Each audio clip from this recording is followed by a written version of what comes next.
Draymond is thinking that, okay, it's disgraceful and it's disrespectful to boo LeBron James because he brought the Lakers a championship 2 years ago.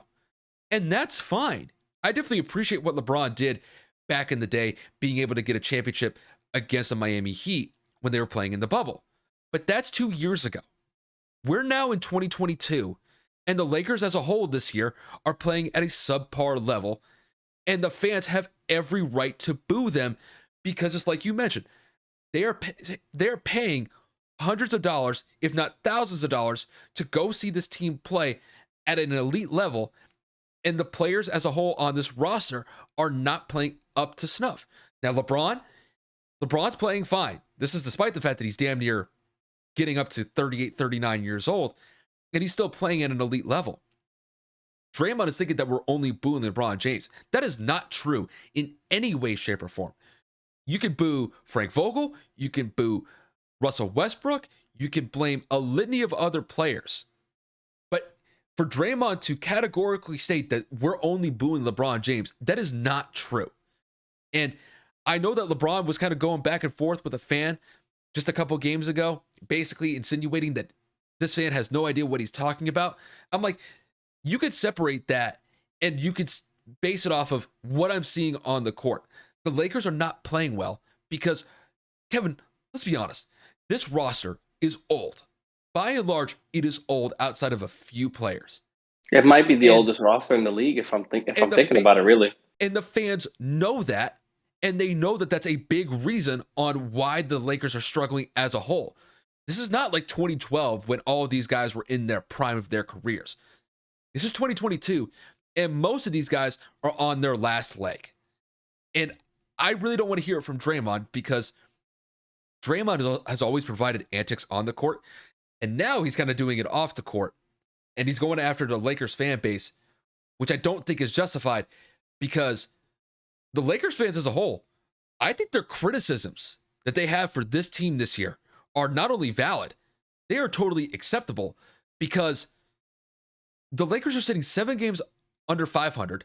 They've lost 3 games in a row, and they're basically fighting and scrapping to get into a play-in tournament situation come playoff time. That's the situation that the Lakers are facing right now, and I think the Lakers fans have every right to go after this team because they're not playing well. And if the players have a problem with that, then play better. Give them a reason to actually cheer you on in the first place and not boo you when they're playing like shit. That's how I see it. Lakers fans have every right to go after this team based on the performance that the Lakers have been having.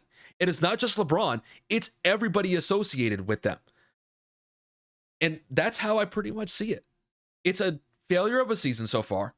The Lakers fans expected a lot more. And now that they're not getting it, they're voicing their displeasure. And I think it's more than justified. I think it's warranted at this point. If Draymond's got a problem with that, then it really kind of scores the point that Kevin just brought up. These players do not handle criticism that well anymore.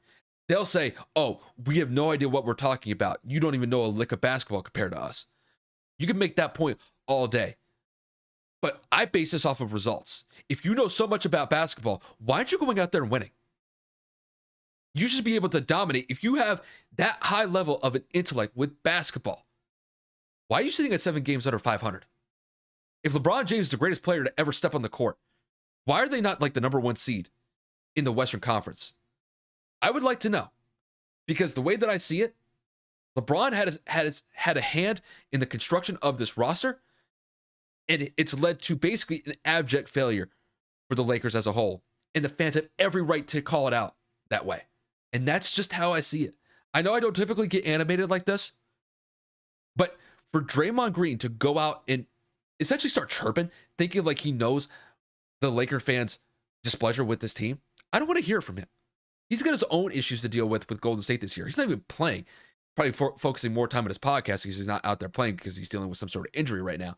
But no, I disagree with Draymond vehemently on this one. And there's no way somebody's going to be able to tell me different just because the Lakers should be playing better.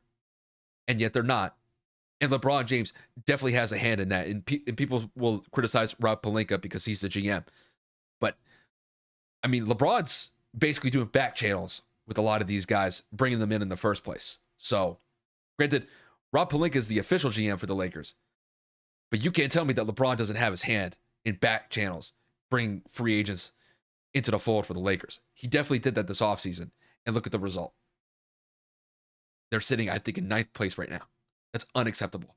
And the Lakers fans are holding their feet to the fire. And that's the thing that these players don't like. The players don't like the fact that they're actually being held to a higher standard.